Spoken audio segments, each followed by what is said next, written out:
جو پنچ کے ہیں تھے گزر گئے. انہوں نے کہا صاحب ہمیں انجینئرنگ کالج چاہیے جہاں ہمارے بچے آگے بڑھ سکیں, کہ وہ کچھ کر سکیں. تو میں نے کہا بالکل آپ لیجیے انجینئرنگ کالج, دیجیے درخواست. میں دلی آیا اور دہلی میں آپ حیران ہوں گے, مرلی منوہر جوشی جی وزیر تھے اس منترالے کے. میں ان کے پاس گیا, میں نے ان سے کہا یہ ہمیں انجینئرنگ کالج چاہیے, یہ آپ کو اپروو کرنا پڑے گا. تو ان کے جو سیکرٹری تھے انہوں نے اینٹ شانٹ یہاں کی وہاں کی ادھر کی ادھر کی بات کی, کیونکہ وہ دوسرے دھرم سے تعلق رکھتے تھے, اسی کے دھرم سے تعلق رکھتے جو مرلی منوہر جوشی کا تھا, مگر کشمیر سے تھے. انہوں نے بڑے اڑچن ڈالے, وہ اللہ ہی جانتا وہ ٹیبل کیسے بچا. میں نے ایسا مکہ مارا, میں نے کہا آپ یہ نہیں چاہتے کہ یہ صرف ڈرائیور ہی رہیں گے, کنڈکٹر ہی رہیں گے, کب یہ ایک حصہ بنیں گے بھارت کی ترقی کے لیے. انجینئرنگ کالج میں کیا. آج ہمارے بچے سردار کہاں کہاں دنیا میں بڑے بڑے انجینئر پوسٹ پہ ہیں. یہ کیسے ہوا؟ جب انسان کے دل میں یہ تھا کہ ہر ایک کو اٹھنا ہے, وہ ہندو ہو, مسلمان ہو, سکھ ہو, عیسائی ہو, کوئی بھی ہو. ہمارے عیسائی بہت کم لوگ ہیں. میں نے ان تک کو اپر ہاؤس میں پوزیشن دی کہ تم سے ان عیسائیوں کے لیے بھی کچھ سوچو, آگے چلو. مگر کیا آج وہ ہاتھ ہے؟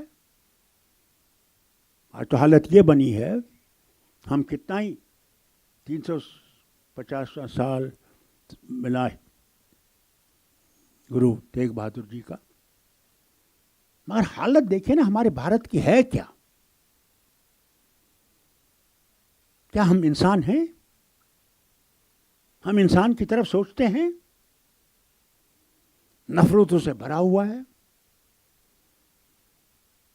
ڈر ہر طرف ہے. جو اللہ کو ماننے والا ہے یا گرو کو ماننے والا ہے اور سچ مچ اس میں وہ جذبہ ہے, وہ کسی سے ڈرتا نہیں ہے. مگر میں وہ جذبہ نہیں ہے. میں مسلمان ہوں, نام کا مسلمان ہوں, عمل کا مسلمان نہیں ہوں. اگر میں عمل کا مسلمان ہوتا میں ڈرتا نہیں. میں نے کئی بار, کیونکہ یہاں بہت عالم بیٹھے ہیں, میں ان سے کہنا چاہتا ہوں, میں نے سوچا کہ جمعہ کے دن خطبہ ہوتا ہے, اس کے 2 حصے ہوتے ہیں. پہلا حصہ اس میں لوگوں کو سمجھاتا ہے. سعودی عربیہ میں تو وہ راجے بادشاہ کی طرف سے آتا ہے, اس بتایا جاتا ہے. مگر یہاں پہ یہ قرآن کی کچھ آیتیں جو ہیں وہ بیان کرتے ہیں. میں نے کئی بار کہا ان سے کہ خدا کے واسطے قرآن عربی میں ہے اور عربی ہماری زبان نہیں ہے, تو ہم اپنی زبان میں جو پہلا حصہ خطبے کا ہے وہ کیوں نہیں لوگوں کو سمجھاتے ہیں؟ کیونکہ ہمارے جو مولوی ہیں وہ خود یہ نہیں جانتے کہ وہ بولیں گے کیا. ایمانداری سے آپ سے کہتا ہوں, وہ چند آیتیں جانتے ہیں جن سے وہ نماز پڑھا لیتے ہیں. اللہ اللہ خیر صلاح. جب تک ہم لوگ قرآن کو پہچاننے کی کوشش نہیں کریں گے, اس کو سمجھانے کی کوشش نہیں کریں گے اپنے بچوں کو, یہ کبھی مت سمجھیے گا کہ وہ انسان بنیں گے. وہ انسان نہیں بنیں گے. ہم نے اس کو اوپر رکھ رہا گھر کے اندر, قرآن ہے, جہاں نماز ہے وہاں رکھا ہے. کتنے ہیں ہم جو ہمیں نماز پڑھتے ہیں؟ تہجد کی بات چھوڑ دیجیے, کتنے ہیں؟ اور پھر ہم کہتے ہیں مسلمان. میں نے ایک ہی دھرم دیکھا, وہ یہ مارشل ریس سکھوں کی ہے.